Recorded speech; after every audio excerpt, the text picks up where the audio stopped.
Το να γίνεις vegan σημαίνει πως δεν καταδικάζεις πλέον τα ζώα σε μια ζωή πόνου και βασανισμού και στον τρομακτικό θάνατο στα σφαγεία. Σημαίνει ότι δεν συμμετέχεις στο διαχωρισμό των μητέρων από τα μωρά τους για να πίνεις εσύ το γάλα τους και τα αρσενικά κοτοπουλάκια δεν θα αλέθονται ζωντανά λίγο μετά τη γέννησή τους.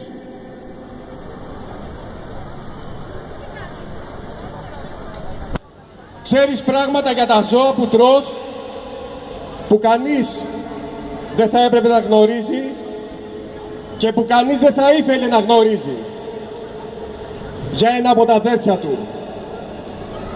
Το θέμα του φθαρμένου του σώματος, το βάρος του κομμένου του σμυρού, τη γεύση της καμένης του σάρκας, των απαθρακωμένων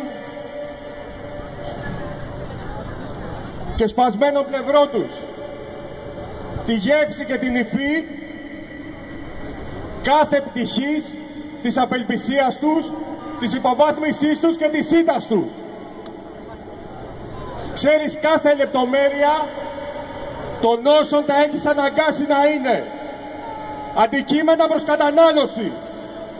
Αυτό που δεν ξέρεις, αυτό που δεν θέλεις να ξέρεις, είναι αυτό που θα έπρεπε να μάθεις αν θέλεις να αποκαταστήσεις την ανθρωπιά σου.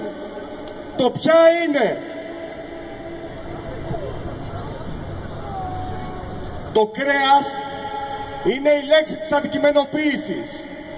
Η προσπάθεια να μετατραπεί κάποιος σε κάτι.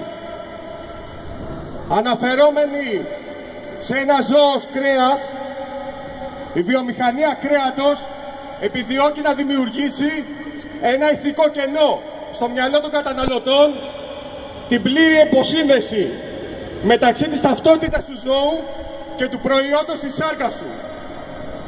Το κρέας είναι η συσκευασμένη εμπορική αξία των ζώων που παρουσιάζεται ακριβώς όπως όλα τα άλλα προϊόντα στα ράφια των καταστημάτων.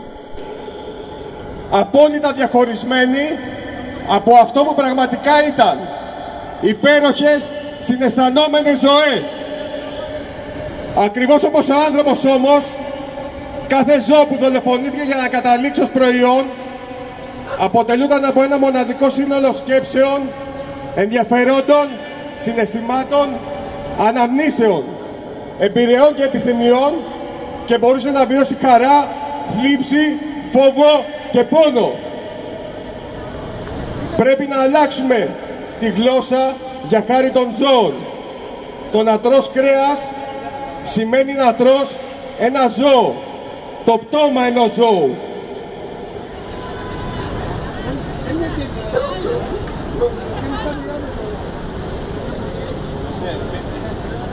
Μια κοινωνία που ηθελημένα αγνοεί τον πόνο και την ταλαιπωρία των ζώων, τα δεινά των άλλων ανθρώπων και την καταστροφή του πλανήτη, κάνοντας απερίσκεπτες και αδιάφορες επιλογές στις καταναλωτικές της συνήθειες, θα κληθεί αργά ή γρήγορα να πληρώσει το τίμημα.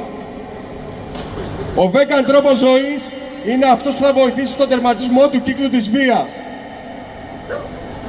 Η εκμετάλλευση των ζώων από τον άνθρωπο είναι σε μεγάλο βαθμό η αιτία όλων των προβλημάτων που αφορούν την καταπάτηση των ανθρωπίνων δικαιωμάτων. Δεν μπορείς να δικαιολογήσεις ηθικά την εκμετάλλευση των ζώων χωρίς να αφήσεις την πόρτα ανοιχτή και στην εκμετάλλευση ανθρώπων. Άρα ούτε και εσείς θα μπορείτε να προστατευτείτε